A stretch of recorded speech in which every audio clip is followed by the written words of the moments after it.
how about some glazed pork, sweet potatoes, and apples? Does it sound like a good combination? Sounds like a great combination. Sounds like a great combination. Hey, Happy New Year. Happy New Year to you Chef too. Mark McKinney right now from UT Medical. And did you have a good Christmas and New Year's? I had a great Christmas and New Year's. I did. Get everything you wanted? Of course, yes. My kids good answer. did, so I did. There we go. Happy kids make a happy That's dad. right. That's right. Okay, so what are we making? Something that's we're in the new year, right? So people obviously trying to be a little bit healthier, trying to work out. Is this a healthy meal? This is a healthy meal. We are doing a roasted pork loin with a maple glaze.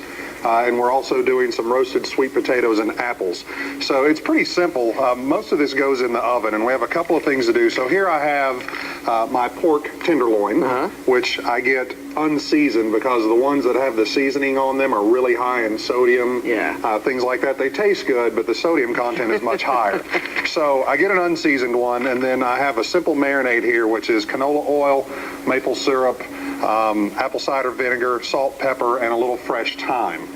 And that's just... Why canola oil over olive oil? Well, you can use olive oil, but canola has a neutral flavor, whereas olive has kind of that fruity flavor. They have the same nutritional value as far as the balance of the HCLs and the LDLs, but either one of them is interchangeable. Okay. It's just kind of what your preference is. So we're going with a more neutral one. If you wanted to use olive oil, you certainly could. Okay.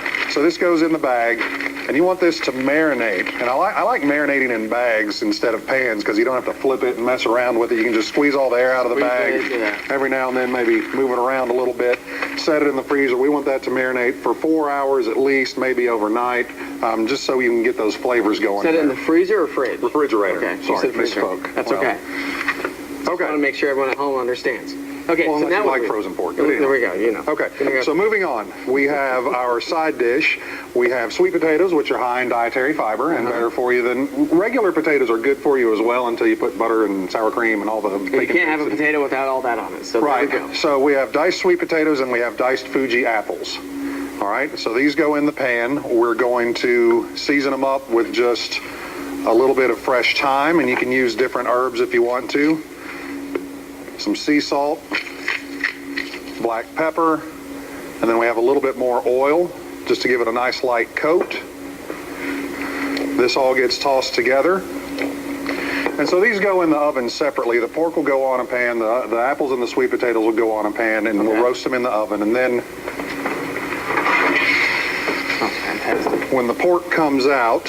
Well, look at that amazing thing. Yeah, we have our pork, we have our apples, and our sweet potatoes. Now, just as an additional accompaniment, I just did some Swiss chard that I sauteed with some onion and garlic. Yeah, which is in season. Right, and Swiss chard is a cruciferous vegetable, which is really good for you.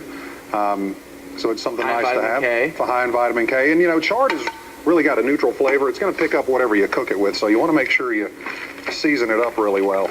And then we have our pork, which we will...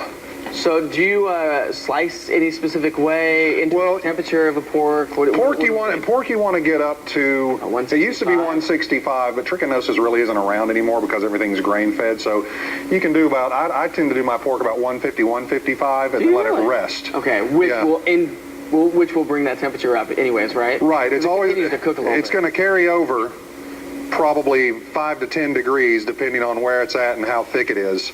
And then, you know, you want to let it rest so the proteins relax and you don't lose all the juices as well. So this goes on the plate.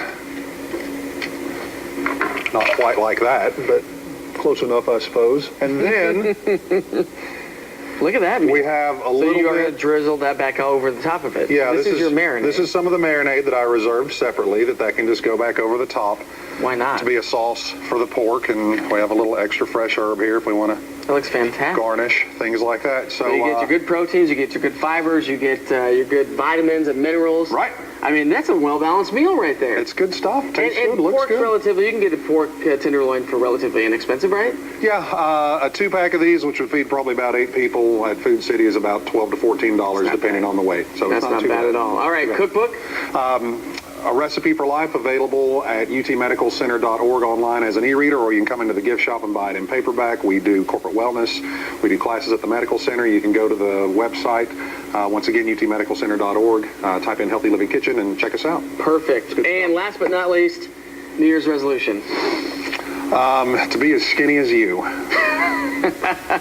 Well, then I want to be as tall as you, Well, and then we're going to be golden. That's We'll be right. good. That's right. I got some risers for you. Why could I not hit 6 feet? I mean, come on now. I don't know. Why can't I lose my last 15 pounds? I'm right there with you, man. Yeah. Hey, Chef Mark McKinney, thank you so you. much for joining us this morning, UT Medical Center.